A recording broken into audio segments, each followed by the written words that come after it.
नमस्कार दोस्तों, मेरा नाम है विशाल और हमारी सीरीज चल रही थी टॉप 100 एमसीक्यूज की। उस सीरीज में आज हम चर्चा करेंगे इतिहास के प्रश्नों की, हिस्ट्री के प्रश्नों की। और आज उस वीडियो में हम चर्चा करने वाले हैं प्राचीन और मध्यकालीन भारत के प्रश्नों की, और अगले पार्ट में हम चर्चा करेंगे आधुनिक भारत की। ठीक, तो जैसा कि आप लोग जानते होंगे कि पढ़ाई के हिसाब से इतिहास को 3 भागों में बांटा गया है: प्राचीन भारत, मध्यकालीन भारत और आधुनिक भारत। तो आज हम बात करेंगे प्राचीन और मध्यकालीन भारत की। चलिए तो बात करते हैं पहले प्रश्न की। उत्खनित प्रमाणों के अनुसार पशुपालन का प्रारंभ हुआ था, मतलब जो खुदाई में प्रमाण मिले हैं उनके अनुसार पशुपालन का प्रारंभ हुआ था। तो भैया ये रहे 4 आपके ऑप्शंस। तो जैसा कि पिछले वीडियोस में भी हमने किया था कि मैं भैया आपके ऑप्शन इसमें नहीं पढ़ूंगा, जो कि पढ़ना पॉसिबल नहीं है समय की कमी के कारण। बात करते हैं इसके आंसर की। इसका आंसर है मध्य पाषाण काल में। मध्य पाषाण काल के लोगों की आजीविका का मुख्य साधन आखेट ही था, मतलब आखेट यानी जिसको बोला जाता है शिकार खेलना। ठीक, बात करते हैं दूसरे प्रश्न की। भारत में मानव का सर्वप्रथम साक्ष्य कहाँ मिलता है, मतलब मानव का प्रथम सबूत कहाँ मिला है? तो भैया ये रहे आपके 4 ऑप्शंस। बात करते हैं इसके आंसर की। तो भैया भारत में मानव का सर्वप्रथम साक्ष्य जो है वो मिला है आपका नर्मदा घाटी में। ठीक, मध्य प्रदेश राज्य के होशंगाबाद जिले में नर्मदा तट पर हथनोरा नामक जगह पर मिला है। ठीक, यहाँ से मानव खोपड़ी का जीवाश्म मिला है। बात करते हैं तीसरे प्रश्न की। मानव द्वारा सर्वप्रथम प्रयुक्त अनाज था। भैया कौन सा अनाज मानव के द्वारा सर्वप्रथम खाया गया था या बोया गया था? तो भैया ये रहे इसके 4 ऑप्शंस। बात करते हैं इसके आंसर की। इसका आंसर है जौ, जिसको ज्वार भी बोला जाता है। नवपाषाण कालीन सभ्यता के प्रारंभ में मेसोपोटामिया क्षेत्र में सर्वप्रथम जौ अनाज के खाद्यान्न के रूप में प्रयुक्त किया गया था। ठीक, बात करते हैं अगले प्रश्न की। नवदा टोली किस राज्य में अवस्थित है? तो भैया ये रहे आपके 4 ऑप्शंस, और मध्य प्रदेश पीएससी वाले इसको जरा ध्यान से सुने। तो भैया इसका आंसर भी जो है वो है मध्य प्रदेश। नवदा टोली मध्य भारत में मध्य प्रदेश में नर्मदा नदी पर स्थित एक प्राग ऐतिहासिक स्थान है। इस प्राचीन गांव को 4 हिस्सों में बसाया गया था। ठीक, वो आपसे पूछ सकते हैं कि भैया नवदा टोली को कितने हिस्सों में बसाया गया था? तो भैया इसे 4 हिस्सों में बसाया गया था। बात करते हैं अगले प्रश्न की। भीमबेटका किसके लिए प्रसिद्ध है? तो भैया ये रहे आपके 4 ऑप्शंस। बात करते हैं इसके आंसर की। इसका आंसर है गुफाओं के शैल चित्रों के लिए। यह मध्य प्रदेश के रायसेन जिले में स्थित है और इसकी खोज डॉक्टर विष्णु वाकड़कर ने 1957-58 में की थी। ठीक, बात करते हैं अगले प्रश्न की। सूची 1 को सूची 2 से सुमेलित कीजिए तथा सूचियों के नीचे दिए कूट का प्रयोग करते हुए सही उत्तर चुनिए। तो भैया ये सब ना करके मैंने आपको इसमें सीधा आपको आंसर बता दिया है। ठीक, जिससे क्या होगा, आपका टाइम भी बचेगा। तो भैया इसका आंसर है पहले का हड़प्पा जो है वो रावी नदी के तट पर है। ठीक, और हस्तिनापुर जो है वो गंगा नदी के तट पर है। ठीक, और जो नागार्जुन है वो कृष्णा नदी के तट पर है। ठीक, और पैठन जो है ये गोदावरी नदी के तट पर है। बात करते हैं अगले प्रश्न की, 7वें प्रश्न की। सैंधव सभ्यता का महान स्नानागार कहाँ से प्राप्त हुआ है? तो भैया ये रहे आपके 4 ऑप्शंस, और बात करते हैं इसके आंसर की। तो भैया इसका आंसर है मोहनजोदाड़ो। ठीक, मोहनजोदाड़ो, इसे सिंधी भाषा में मृतकों का टीला भी कहा जाता है, और मोहनजोदाड़ो की खोज राखलदास बनर्जी द्वारा की गई थी। ठीक, मोहनजोदाड़ो की खोज राखलदास बनर्जी द्वारा की गई थी। बात करते हैं 8वें प्रश्न की। 8वां प्रश्न भी उसी प्रकार का है कि भैया सूची 1 को सूची 2 से मिलाइए। ठीक, तो भैया कौन सा स्थान कहाँ पड़ता है? ठीक, तो इसका आंसर है भैया मांडा जो है वो पड़ता है आपका जम्मू कश्मीर में। इसको मांडा या मांडा दोनों बोला जाता है। ठीक, और दाइमाबाद भैया ये पड़ता है आपका महाराष्ट्र में। ठीक, कालीबंगा आपका पड़ता है कहाँ? राजस्थान में। और राखीगढ़ी ये पड़ता है आपका हरियाणा में। बात करते हैं 9वें प्रश्न की। सिंधु सभ्यता का कौन सा स्थान भारत में स्थित है? तो भैया ये रहे आपके 4 ऑप्शंस, हड़प्पा, मोहनजोदड़ो, लोथल या फिर उपरोक्त में से कोई नहीं। तो भैया इसका आंसर है लोथल। इस स्थान की खोज आर राव साहब ने की थी 1953 में और यह गुजरात में भोगवा नदी के किनारे पर स्थित है। ठीक, बात करते हैं 10वें प्रश्न की। आर्य शब्द इंगित करता है मतलब दर्शाता है। तो भैया ये रहे आपके 4 ऑप्शंस। अब बात करते हैं इसके आंसर की। आर्य शब्द जो है वो दर्शाता है श्रेष्ठ वंश को। ठीक, और माना जाता है कि हिटलर जो था वो आर्य था। ठीक, आर्य शब्द का प्रयोग महाकुल, कुलीन, सभ्य, सज्जन, साधु आदि के लिए उपयोग किया जाता है। बात करते हैं 11वें प्रश्न की। सूची 1 को सूची 2 से सुमेलित कीजिए। ठीक, इसको पढ़ने में हम टाइम वेस्ट नहीं करते हैं, बात करते हैं इनके ऑप्शंस की और इसके डायरेक्ट आंसर की। ठीक, बात करते हैं इसके आंसर की। इसका आंसर है पहले का चौथा यानी ऋग्वेद। इसमें दी गई हैं आपके स्तोत्र और प्रार्थनाएं कि भैया जिस प्रकार से हम लोग प्रार्थना करते हैं भगवान के सामने। ठीक, दूसरा यजुर्वेद। भैया यजुर्वेद जो है उसमें दिया गया है स्तोत्र और कर्मकांड की, यज्ञ कैसे होगा, शादी विवाह किस प्रकार से होंगे, अंतिम क्रियाएं किस प्रकार से होंगी। ठीक, तीसरा सामवेद। भैया इसको माना जाता है संगीत का जनक। ठीक, तो इसका आंसर हो गया संगीतमय स्तोत्र। ठीक, और अथर्ववेद यानी चौथा ऑप्शन, तो अथर्ववेद का आंसर है तंत्र मंत्र, वशीकरण, काला जादू, जादू टोना आदि सब अथर्ववेद में है। अब बात करते हैं अगले प्रश्न की। गौपथ ब्राह्मण संबंधित है। तो ये रहे भैया आपके 4 ऑप्शंस। बात करते हैं इसके आंसर की। इसका आंसर है अथर्ववेद। यह अथर्ववेद का एकमात्र ब्राह्मण ग्रंथ है और अथर्ववेद वो जिसमें जादू टोना, काला जादू सारे जो कर्मकांड है उसमें दिए गए हैं, मतलब अंधविश्वास इसमें दिए गए हैं। बात करते हैं अगले प्रश्न की। अध्यात्म ज्ञान के विषय में निचेकिता और यम का संवाद किस उपनिषद में प्राप्त होता है? तो ये रहे भैया आपके 4 ऑप्शंस। बात करते हैं इसके आंसर की। इसका आंसर है कठोपनिषद में। इसमें यमराज ने निचेकिता को 3 वरदान दिए थे, मतलब उनके बीच में संवाद हुआ था और यमराज जी निचेकिता से खुश हो गए थे और उसको 3 वरदान दिए थे। बात करते हैं अगले प्रश्न की। पुराणों की संख्या है भैया कितनी है? पुराणों की संख्या जो कि हम सबको पता भी होना चाहिए। ठीक, तो भैया बात करते हैं इसके आंसर की। इसका आंसर है 18। इन पुराणों में अलग अलग देवी देवताओं को केंद्र मानकर पाप, पुण्य, धर्म, अधर्म और कर्म अकर्म की गाथाएं कही गई हैं। ठीक, बात करते हैं अगले प्रश्न की, 15वें प्रश्न की। सत्यमेव जयते शब्द किस उपनिषद से लिया गया है? ठीक, तो भैया ये रहे इसके 4 ऑप्शंस। बात करते हैं इसके आंसर की। इसका आंसर है मुंडक उपनिषद में।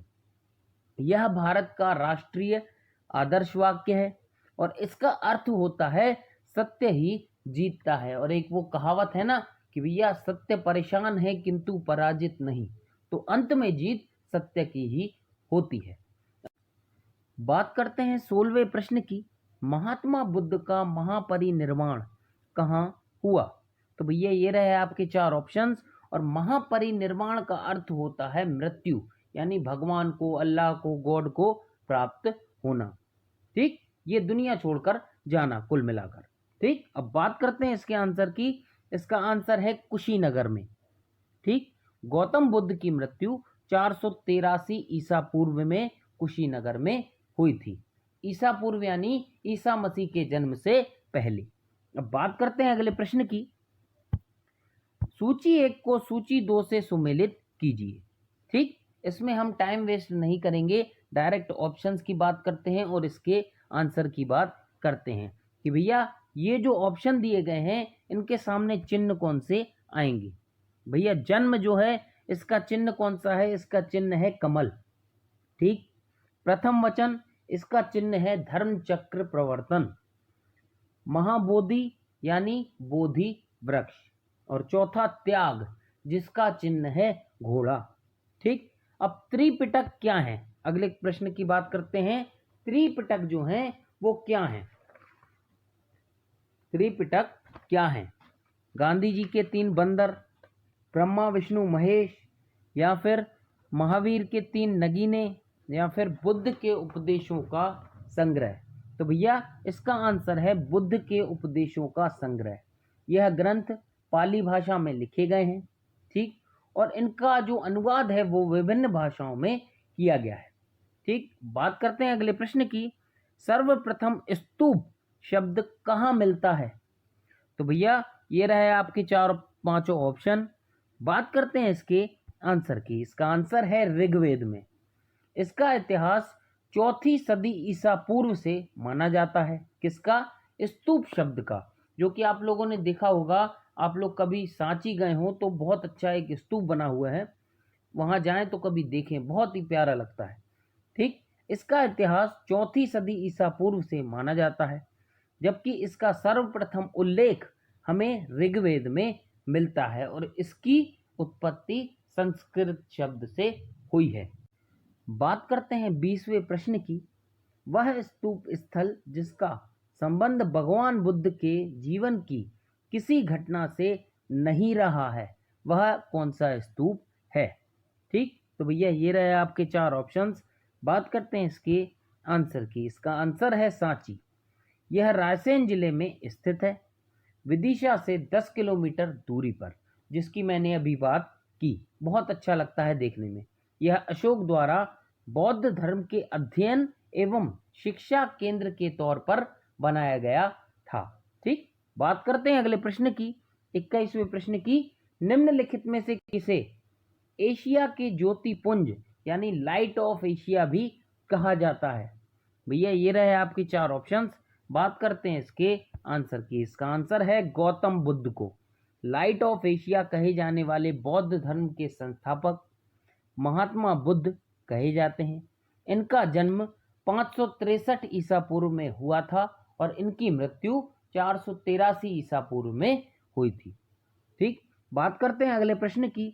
गांधार शैली की मूर्ति कला में बुद्ध के सारनाथ में हुए प्रथम धर्म उपदेश से संबंध प्रवचन मुद्रा का नाम है। तो भैया इसका नाम क्या है? तो भैया इसका नाम है धर्म चक्र। ठीक। ज्ञान प्राप्ति के बाद भगवान बुद्ध ने प्रथम उपदेश यही दिया था। ठीक। जिसे धर्म चक्र प्रवर्तन कहते हैं, कहा जाता है। बात करते हैं 23वें प्रश्न की। सारनाथ की भूमि स्पर्श मुद्रा वाली बुद्ध प्रतिमा कालांकित है, मतलब इसमें जो कला अंकित की गई है वो किस काल से संबंधित है? तो भैया इसका आंसर है गुप्त काल से। ठीक। बात करते हैं अगले प्रश्न की। नालंदा विश्वविद्यालय के स्थापना का युग है। भैया ये जो नालंदा विश्वविद्यालय है ये कौन से युग में स्थापित किया गया था? तो भैया इसका आंसर है गुप्त युग में। ठीक। इस विश्वविद्यालय की स्थापना का श्रेय गुप्त शासक कुमार गुप्त प्रथम 450 से 470 ईस्वी को प्राप्त है। अब बात करते हैं अगले प्रश्न की। जैन धर्म के संस्थापक हैं। तो भैया जैन धर्म के संस्थापक कौन हैं? ये रहे आपके 4 ऑप्शंस। बात करते हैं इसके आंसर की। इसका आंसर है ऋषभदेव। इनको जैन धर्म का पहला तीर्थंकर माना जाता है और महावीर स्वामी को 24वां तीर्थंकर माना जाता है।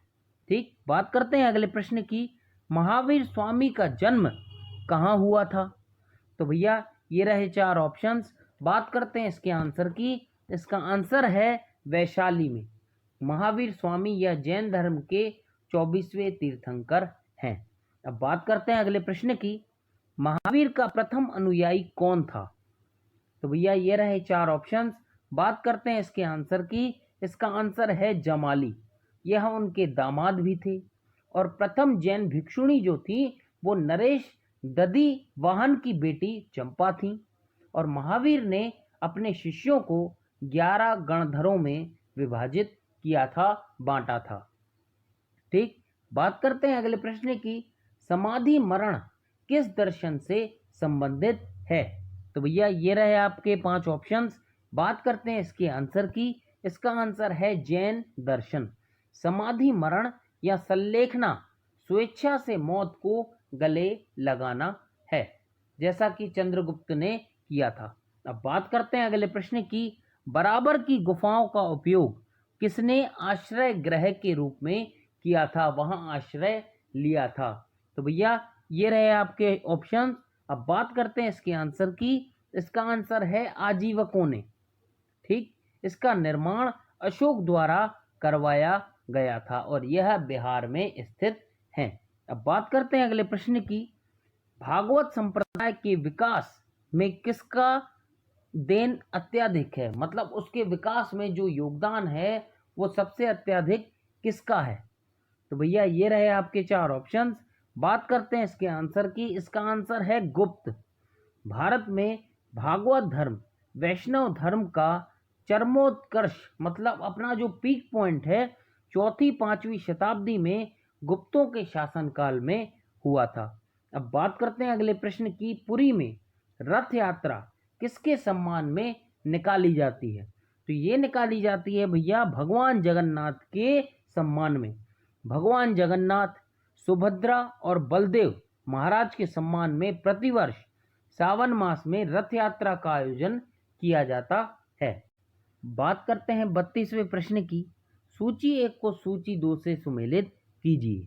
तो भैया बात करेंगे हम इसमें डायरेक्ट आंसर की और उसके ऑप्शंस की। बात करते हैं आंसर की। तो भैया प्रद्योत जो पहले राजा था वो था अवंती का। ठीक, बात करते हैं दूसरे की, उद्यन। उद्यन राजा था वत्स का, और प्रसेनजित राजा था कौशल का, और अजात शत्रु जो राजा था वो था मगध का। ठीक, अब बात करते हैं 33वें की, जिसका आंसर मैंने गलती से पहले ही दे दिया है। 6वीं शताब्दी ईसा पूर्व में शुक्तमती राजधानी थी। तो भैया ये किसकी राजधानी थी? ये थी चेदी की। ठीक, बात करते हैं इसकी। यह 16 महाजनपदों में से एक था। ठीक, वर्तमान में चंदेरी कस्बे को ही प्राचीन काल के चेदी राज्य की राजधानी बताया गया है। बात करते हैं 34वें प्रश्न की, मगध की राजधानी कौन सी थी? तो भैया ये रहे आपके 4 ऑप्शंस। बात करते हैं इसके आंसर की। इसका आंसर है गिरि ब्रज। भगवान बुद्ध के पूर्व बृहदर्थ तथा जरासंध यहाँ के प्रतिष्ठित राजा थे। ठीक, बात करते हैं अगले प्रश्न की, सिकंदर के हमले के समय उत्तर भारत पर निम्नलिखित राजवंशों में से किस एक का शासन था? नंद, मौर्य, शुंग या फिर कण्व? तो भैया इसका आंसर है नंद। भारत पर नंद वंश का शासन था।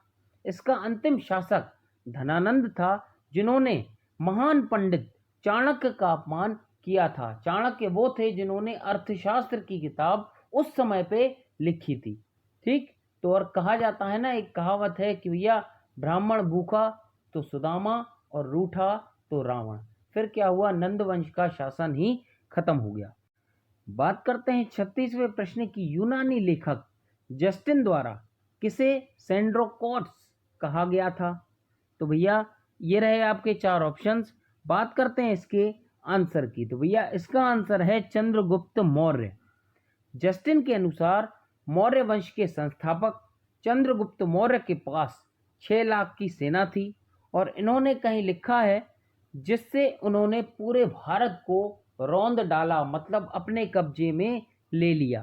अब बात करते हैं अगले प्रश्न की, निम्नलिखित में से किस मौर्य राजा ने दक्कन की विजय प्राप्त की थी?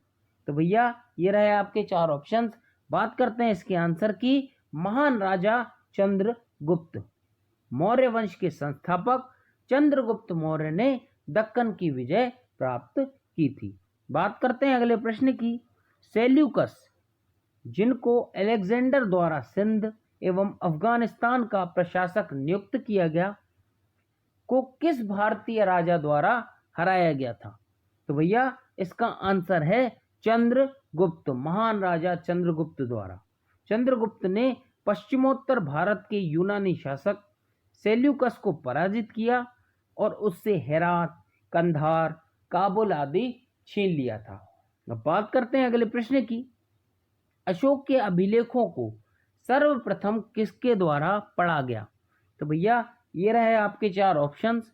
ये क्वेश्चन अक्सर एग्जाम्स में पूछ लिया जाता है। तो भैया इसका आंसर है जेम्स प्रिंसेप ने सन 1837 ईस्वी में सर्वप्रथम इसको पढ़ा जेम्स प्रिंसेप ने, और जबकि इनकी खोज टी फेंथलर द्वारा 1750 में की गई थी। अब बात करते हैं अगले प्रश्न की। कलिंग युद्ध की विजय तथा क्षतियों का वर्णन अशोक के किस शिलालेख यानी रॉक एडिक्ट में है? तो भैया इसका आंसर है शिलालेख 13वें शिलालेख में कलिंग युद्ध और उसके हृदय परिवर्तन का वर्णन है, मतलब अशोक के हृदय परिवर्तन का वर्णन है। इसमें धम्म विजय को सर्वश्रेष्ठ बताया गया है कि भैया धर्म जो है वो सबसे सर्वश्रेष्ठ होता है। अब बात करते हैं अगले प्रश्न की। इंडिका का लेखक कौन था? तो भैया ये रहे इसके चार ऑप्शंस। बात करते हैं इसके आंसर की।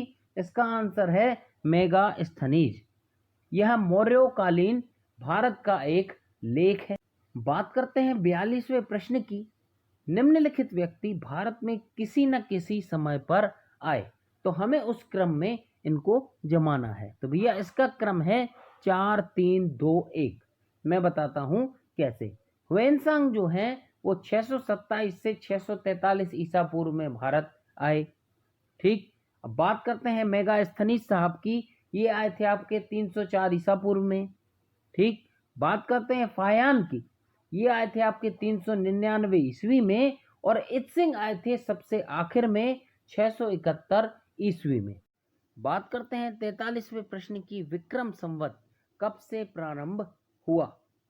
तो भैया ये रहे चार ऑप्शंस। बात करते हैं इसके आंसर की। इसका आंसर है 57 ईसा पूर्व। भारतीय उपमहाद्वीप में प्रचलित हिंदू पंचांग है। यह नेपाल व भारत में कई जगहों का सांस्कृतिक व आधिकारिक पंचांग भी है। अब बात करते हैं अगले प्रश्न की। किस चीनी जनरल ने कनिष्क को हराया था? तो भैया इसका आंसर है पान चाउ। कनिष्क बौद्ध धर्म की महायान शाखा का अनुयायी था। इसी के समय चौथी बौद्ध संगीति हुई थी। अब बात करते हैं अगले प्रश्न की। भारत का नेपोलियन किसे कहा जाता है? तो भैया ये रहे आपके चार ऑप्शंस। बात करते हैं इसके आंसर की। इसका आंसर है समुद्रगुप्त। उसे भारत का नेपोलियन इसलिए कहा जाता था क्योंकि वह कभी भी परास्त नहीं हुआ, हारा नहीं। उसका विजय अभियान हर क्षेत्र में सफल रहा, जहां वो गया वहां से जीत के आया। अब बात करते हैं अगले प्रश्न की।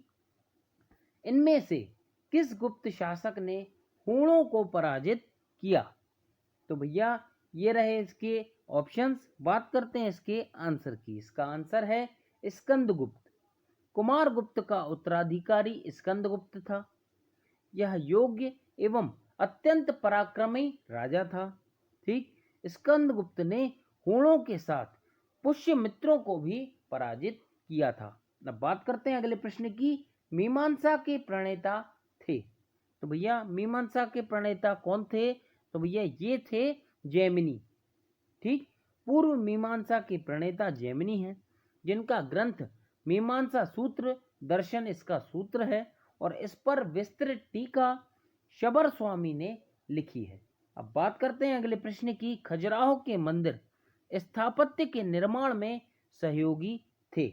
मतलब जो खजुराहो के मंदिर हैं उसके स्थापत्य कला का निर्माण में किसने सहयोग किया था? इनमें से किस राजा ने सहयोग किया था? अब बात करते हैं इसके आंसर की। इसका आंसर है चंदेल। ठीक। खजुराहो मध्य प्रदेश के छतरपुर जिले में स्थित है। प्राचीन काल में यह बुंदेलखंड का प्रमुख नगर था। चंदेलों द्वारा यह मंदिर 950 से 1050 ईस्वी में बनवाए गए। ठीक। बात करते हैं अगले प्रश्न की। निम्नलिखित में से कौन सा विश्व धरोहर स्थल वर्ल्ड हेरिटेज साइट नहीं है? ध्यान रखिएगा नहीं है, क्योंकि ऐसे क्वेश्चंस अक्सर एग्जाम्स में पूछ लिए जाते हैं। तो भैया इसका आंसर है मांडू का महल। यह रानी रूपमती व बाज बहादुर के अमर प्रेम का साक्षी है, जो कि बहुत अच्छी बात है। यह धार जिले में स्थित है। इसे सिटी ऑफ जॉय भी बोला जाता है, और बहुत कम लोग होते हैं जिनके अमर प्रेम का साक्षी कोई होता है। ठीक, अब बात करते हैं अगले प्रश्न की।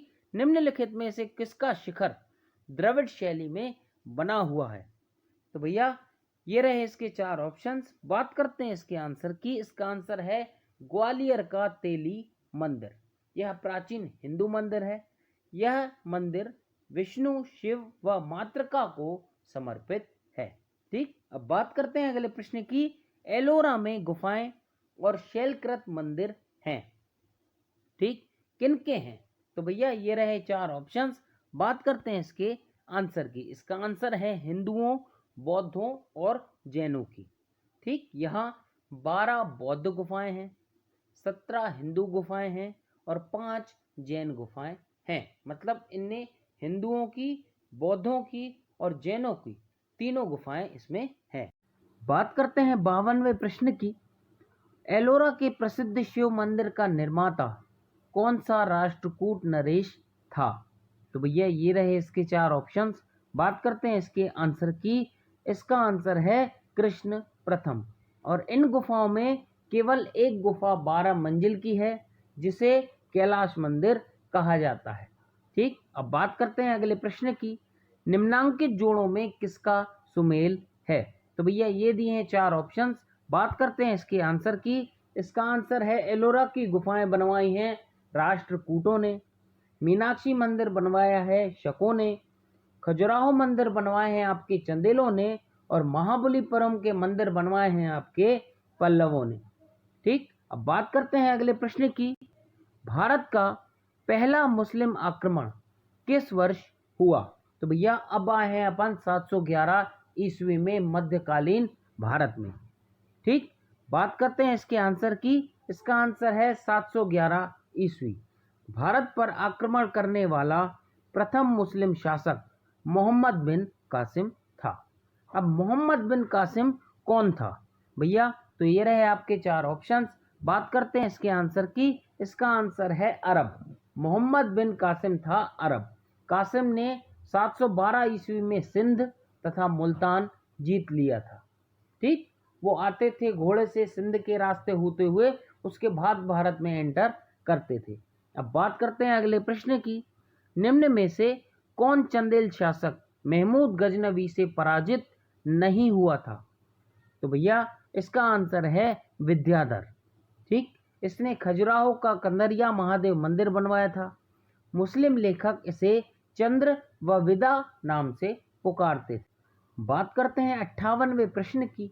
मोहम्मद गौरी ने जयचंद को किस युद्ध में पराजित किया था? भैया ये रहे आपके चार ऑप्शंस। बात करते हैं इसके आंसर की। इसका आंसर है चंदावर का युद्ध 1194 ईस्वी में। इसमें जयचंद हार गए थे। ठीक, वह उनकी मृत्यु हो गई थी। और जयचंद कौन थे? जयचंद थे पृथ्वीराज चौहान तृतीय के ससुर। क्या हुआ था कि भैया पृथ्वीराज चौहान मतलब जो जयचंद है, उन्होंने अपनी बेटी के लिए स्वयंवर रखवाया। तो क्या हुआ, उसमें पृथ्वीराज चौहान साहब को नहीं बुलवाया। अब पृथ्वीराज चौहान साहब इससे बात से गुस्सा हो गए। वो गए तो जयचंद की बेटी को उस स्वयंवर से उठा लाए थे। मतलब बहुत ही फिल्मी कहानी है इसकी। अब बात करते हैं अगले प्रश्न की। गुलाम वंश का संस्थापक कौन था? तो भैया इसका आंसर है इल्तुतमिश। इल्तुतमिश को गुलाम वंश का वास्तविक संस्थापक माना जाता है। यह 1210 ईस्वी में दिल्ली के सिंहासन पर बैठा, जबकि गुलाम वंश का असली संस्थापक है कुतुबुद्दीन ऐबक और वास्तविक संस्थापक है इल्तुतमिश। ठीक, अब बात करते हैं अगले प्रश्न की। दिल्ली सल्तनत का कौन सा सुल्तान लाख बख्श के नाम से जाना जाता है? तो भैया इसका आंसर है कुतुबुद्दीन ऐबक। इसका अर्थ होता है लाखों का दान देने वाला। अब बात करते हैं अगले प्रश्न की। 2.5 दिन का झोपड़ा, जिसे 2.5 दिन का झोपड़ा भी बोला जाता है, यह क्या है? मस्जिद है, मंदिर है, संत की झोपड़ी है, मीनार है? तो भैया इसका आंसर है मस्जिद। राजस्थान के अजमेर में स्थित यह मस्जिद है और इसका निर्माण कुतुबुद्दीन ऐबक ने 1194 ईस्वी में करवाया। बात करते हैं 62वें प्रश्न की। कुतुबुद्दीन ऐबक की राजधानी थी। तो भैया ये रहे आपके चार ऑप्शंस। बात करते हैं इसके आंसर की। इसका आंसर है लाहौर। ऐबक ने लाहौर में 1206 में अपना राज्याभिषेक करवाया। ठीक, वो 1210 में 4 वर्ष बाद चौगान खेलते समय घोड़े से गिरने पर इनकी मृत्यु हो गई।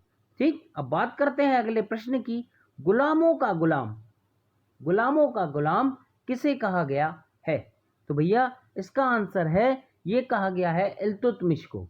ठीक, इसे ही गुलाम वंश का वास्तविक संस्थापक भी कहा जाता है, क्योंकि यह कुतुबुद्दीन ऐबक का गुलाम था और जो कुतुबुद्दीन ऐबक है वो मोहम्मद गौरी का गुलाम था।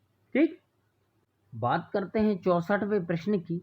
चंगेज खान के अधीन मंगोलों ने भारत पर आक्रमण कब किया, मतलब किसके शासनकाल में किया? तो भैया इसका आंसर है इल्तुतमिश के शासनकाल में। और मंगोल का राजा था कौन? Genghis Khan. वह अपनी संगठन शक्ति, बर्बरता तथा साम्राज्य विस्तार के लिए प्रसिद्ध हुआ था और यह कहा जाता है कि हर 200 व्यक्तियों में से एक का डीएनए मंगोलों से मैच करता है, मतलब चंगेज खान से मैच करता है। अब बात करते हैं अगले प्रश्न की। अलाउद्दीन खिलजी के आक्रमण के समय देवगिरी का शासक कौन था? भैया ये रहे आपके ऑप्शंस। बात करते हैं इसके आंसर की। इसका आंसर है रामचंद्र देव। इन्हें रामदेव भी कहा जाता था। यह भारत के यादव वंश से संबंधित थे। अब बात करते हैं अगले प्रश्न की। सूची 1 को सूची 2 से सुमेलित कीजिए कि भैया किस राज्य का शासक कौन था। अब बात करते हैं इसके आंसर की। इसका आंसर है पहला रणथंबोर। भैया इसका शासक था हम्मीर देव। ठीक, दूसरा चित्तौड़। भैया इसका शासक था राजा रतन सिंह। ठीक, और तीसरा देवगिरी का शासक था राजा राय रामचंद्र। और चौथा गुजरात, तो गुजरात का शासक था कर्णदेव। अब बात करते हैं अगले प्रश्न की। निम्न में से किस सुल्तान ने बाजार सुधार लागू किए थे? तो भैया इसका आंसर है अलाउद्दीन खिलजी। भैया हमारे फेवरेट आदमी हैं। वह बहुत योगी शासक था। वह एक प्रतिभा संपन्न दूरदर्शी शासक भी था। अलाउद्दीन ने बहुत आर्थिक सुधार लागू किए। उसने एक बाजार सुधार भी शामिल था। अब बात करते हैं अगले प्रश्न की। मूर देश का यात्री इब्न बतूता किसके शासनकाल में भारत आया? तो भैया ये रहे चार ऑप्शंस। बात करते हैं इसके आंसर की। इसका आंसर है मोहम्मद बिन तुगलक। यह 7 वर्ष तक भारत में रहा, राजधानी का काजी बनकर। मतलब ये इतने पढ़े लिखे थे कि भैया इनको काजी बना दिया था, मतलब जो न्याय करता है इन्हें बना दिया गया था। और यह मोरक्को के निवासी थे। कौन? Ibn Battuta. अब बात करते हैं अगले प्रश्न की। फिरोज तुगलक द्वारा स्थापित दारुल शफा क्या था? भैया ये रहे आपके चार ऑप्शंस। बात करते हैं इसके आंसर की कि भैया दारुल शफा क्या था। तो भैया ये था एक खैराती अस्पताल। बीमार व रोगग्रस्त व्यक्तियों के इलाज हेतु राजकीय सहायता से फिरोज तुगलक ने अस्पताल बनवाया, जिसे दारुल शफा कहते हैं। अब बात करते हैं अगले प्रश्न की, 70वें प्रश्न की। विजयनगर साम्राज्य की स्थापना किसने की थी? तो भैया इसका आंसर है हरिहर और बुक्का ने। यह 1336 में संगमा राजवंश के 2 भाइयों हरिहर व बुक्का द्वारा स्थापित किया गया। ये गोपालक समुदाय के सदस्य थे। बात करते हैं 71वें प्रश्न की। अब्दुल रज्जाक विजयनगर आया था। भैया ये रहे आपके चार ऑप्शंस। बात करते हैं इसके आंसर की। ये आया था देवराय द्वितीय के राज्यकाल में विजयनगर। ठीक, अब्दुल रज्जाक फारस का राजदूत था जो 1442-1443 में विजयनगर आया था। अब बात करते हैं अगले प्रश्न की। फारसी यात्री अब्दुल रज्जाक भारत में किस राजा के शासनकाल में आया था? भैया ये भी आया था देवराय द्वितीय के शासनकाल में। अब्द अल रज्जाक समरकंदी यह इनका पूरा नाम था और यह ईरान के रहने वाले थे। अब बात करते हैं अगले प्रश्न की। निकोलो कॉन्टी कौन था? भैया ये रहे 4 ऑप्शन। बात करते हैं इसके आंसर की। इटली का एक यात्री जिसने विजयनगर साम्राज्य की यात्रा की थी। ठीक, निकोलो कॉन्टी पहला विदेशी यात्री था जो विजयनगर में आया था। यह देवराय प्रथम के शासनकाल में आया था। ठीक, बात करते हैं अगले प्रश्न की। चित्तौड़ का कीर्ति स्तंभ निर्मित हुआ था किसके शासनकाल में? ये रहे भैया इसके 4 ऑप्शन। बात करते हैं इसके आंसर की। इसका आंसर है राणा कुंभा के शासनकाल में। यह एक स्तंभ या मीनार है जो राजस्थान के चित्तौड़ में है, जिसे एक व्यापारी जीजाजी कथोड़ ने 12वीं शताब्दी में बनवाया था। ठीक, बात करते हैं 75वें प्रश्न की। निम्नलिखित में से किसने दिल्ली के 7 सुल्तानों का शासन देखा है? मतलब मैंने सिर्फ 7 लिख दिया है, वो सुल्तान लिखना रह गया है, तो आप लोग समझ लीजिएगा 7 सुल्तानों का शासनकाल देखा है। तो भैया ये देखा है आपका शेख निजामुद्दीन औलिया साहब ने। संत निजामुद्दीन औलिया, जिनका टाइम पीरियड था 1238 से 1325, इन्होंने 7 सुल्तानों का शासन देखा है, किंतु किसी के दरबार में नहीं गए थे। ठीक, बहुत ही प्यारे आदमी थे, किसी के भी दरबार में ये खुद नहीं गए थे। अब बात करते हैं अगले प्रश्न की। भैया 76वां प्रश्न है, सूची 1 को सूची 2 से सुमेलित करना है। तो भैया किस कवि ने या किस व्यक्ति ने कौन सी किताब लिखी है, आपको ये बताना है। बात करते हैं इसके आंसर की। इसका आंसर है पहले का तीसरा, यानी जियाउद्दीन बर्नी तारीख ए फिरोज शाही। ठीक, हसन निजामी ने लिखी है आपकी ताजुल मासिर। मिनहाज उल सिराज ने लिखी है आपकी तबकात ए अकबरी। और याहिया बिन अहमद ने लिखी है तारीख ए मुबारक शाही। बात करते हैं 77वें प्रश्न की। राग गोविंद के रचनाकार हैं? भैया ये रहे आपके 5 ऑप्शंस।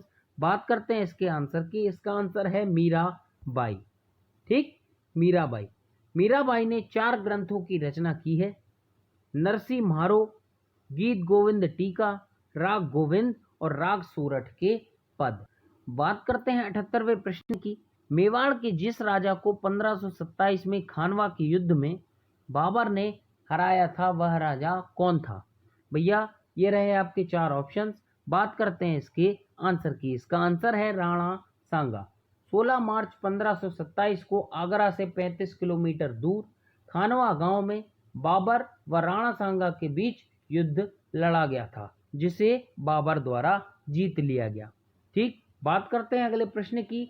बाबर ने सर्वप्रथम पादशाह की पदवी धारण की थी, कहाँ की थी? तो भैया ये रहे आपके 4 ऑप्शंस।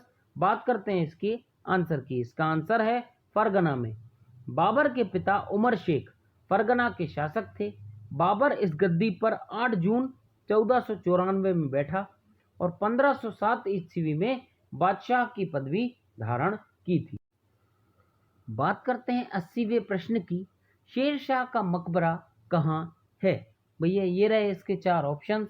बात करते हैं इसके आंसर की। इसका आंसर है सासाराम, बिहार।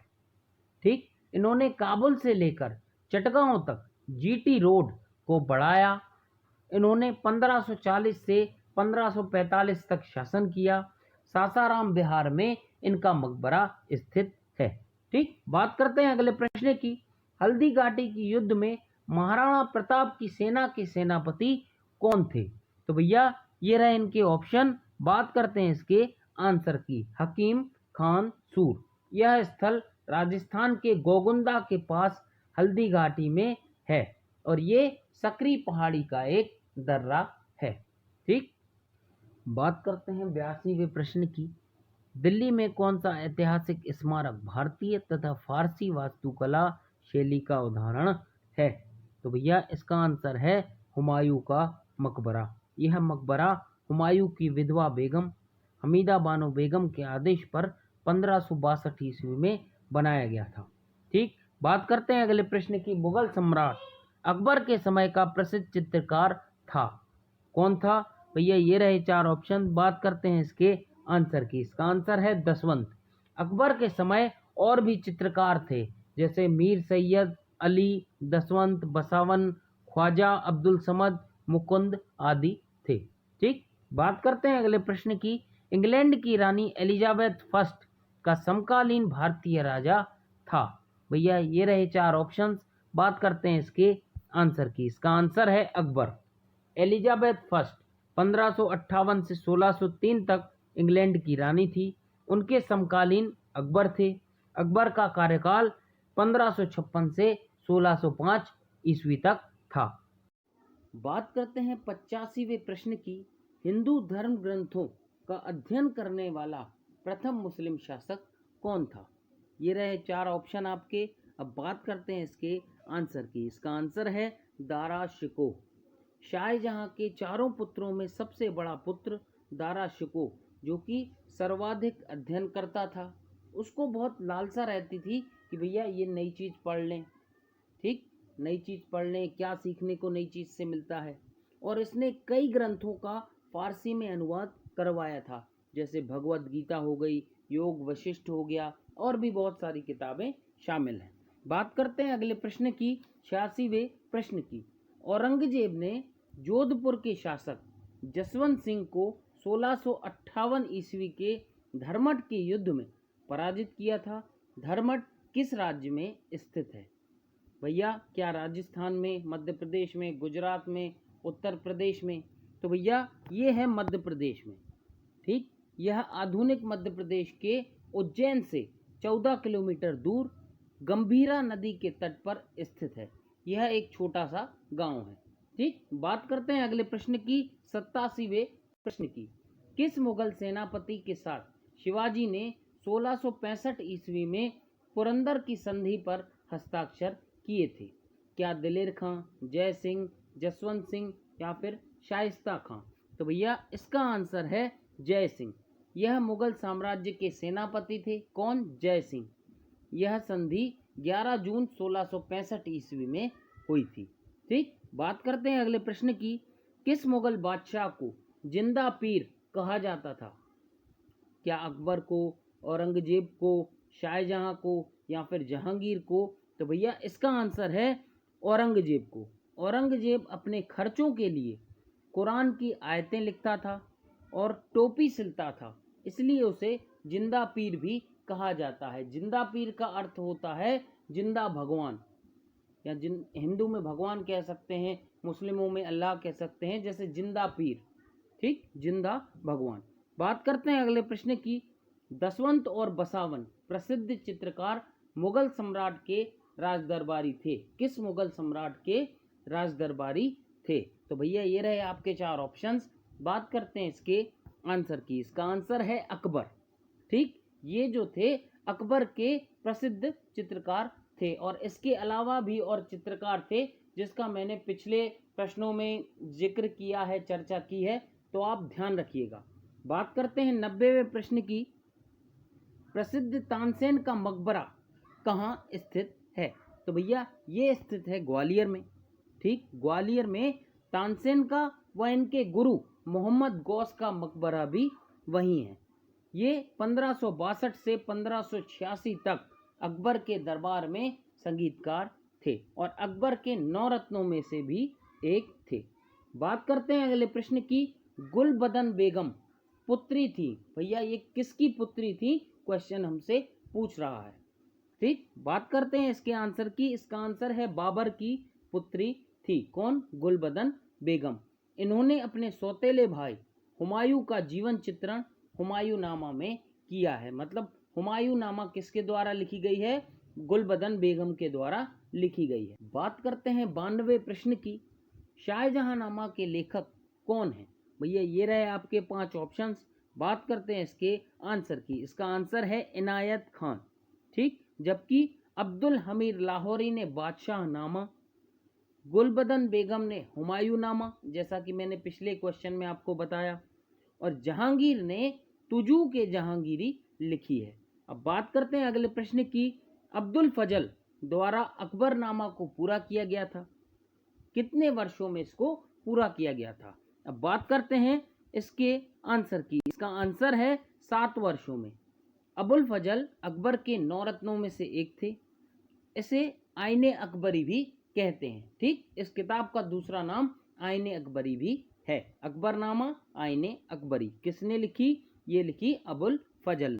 बात करते हैं अगले प्रश्न की। निम्नलिखित में से कौन सी जोड़ी सुमेलित है? तो भैया सीधा मैंने आपको इसका आंसर बता दिया है। ठीक, चौसा का युद्ध हुआ था आपका 26 जून 1539 को। ठीक, कन्नौज का युद्ध हुआ था आपका मई 1940 को। हल्दी घाटी का युद्ध हुआ था आपका 18 जून 1576 को। और खानवा का युद्ध हुआ था आपका 16 मार्च 1527 को। और खेड़ा का युद्ध हुआ था आपका 11 अक्टूबर 1724 को। ठीक, अब बात करते हैं अगले प्रश्न की। बंदा बहादुर का पूरा नाम क्या था? मतलब उनका मूल नाम जो है वो क्या था? तो भैया इनका मूल नाम था लक्ष्मण देव। लक्षण देव, लक्ष्मण देव एक ही बात है। ये महान सेना नायक थे। इन्हें माधोदास बैरागी और वीर बंदा बैरागी और बंदा बहादुर आदि नामों से भी जाना जाता है। अब बात करते हैं 96वें प्रश्न की। शिवाजी का जन्म कब हुआ तथा कब उन्होंने छत्रपति की उपाधि धारण की? तो भैया उनका जन्म हुआ था 1630 को। और कहाँ हुआ था? शिवनेरी के दुर्ग में हुआ था। ठीक, 19 फरवरी 1630 को शिवनेरी के दुर्ग में इनका जन्म हुआ था। और इन्हें छत्रपति की उपाधि 1674 में प्राप्त हुई थी। और इनका निधन 3 अप्रैल 1680 को रायगढ़ में हुआ था। बात करते हैं अगले प्रश्न की। वह कौन सेना नायक था जिसे बीजापुर के सुल्तान ने 1659 में शिवाजी को दबाने के लिए भेजा था? तो भैया ये रहे आपके 4 ऑप्शंस।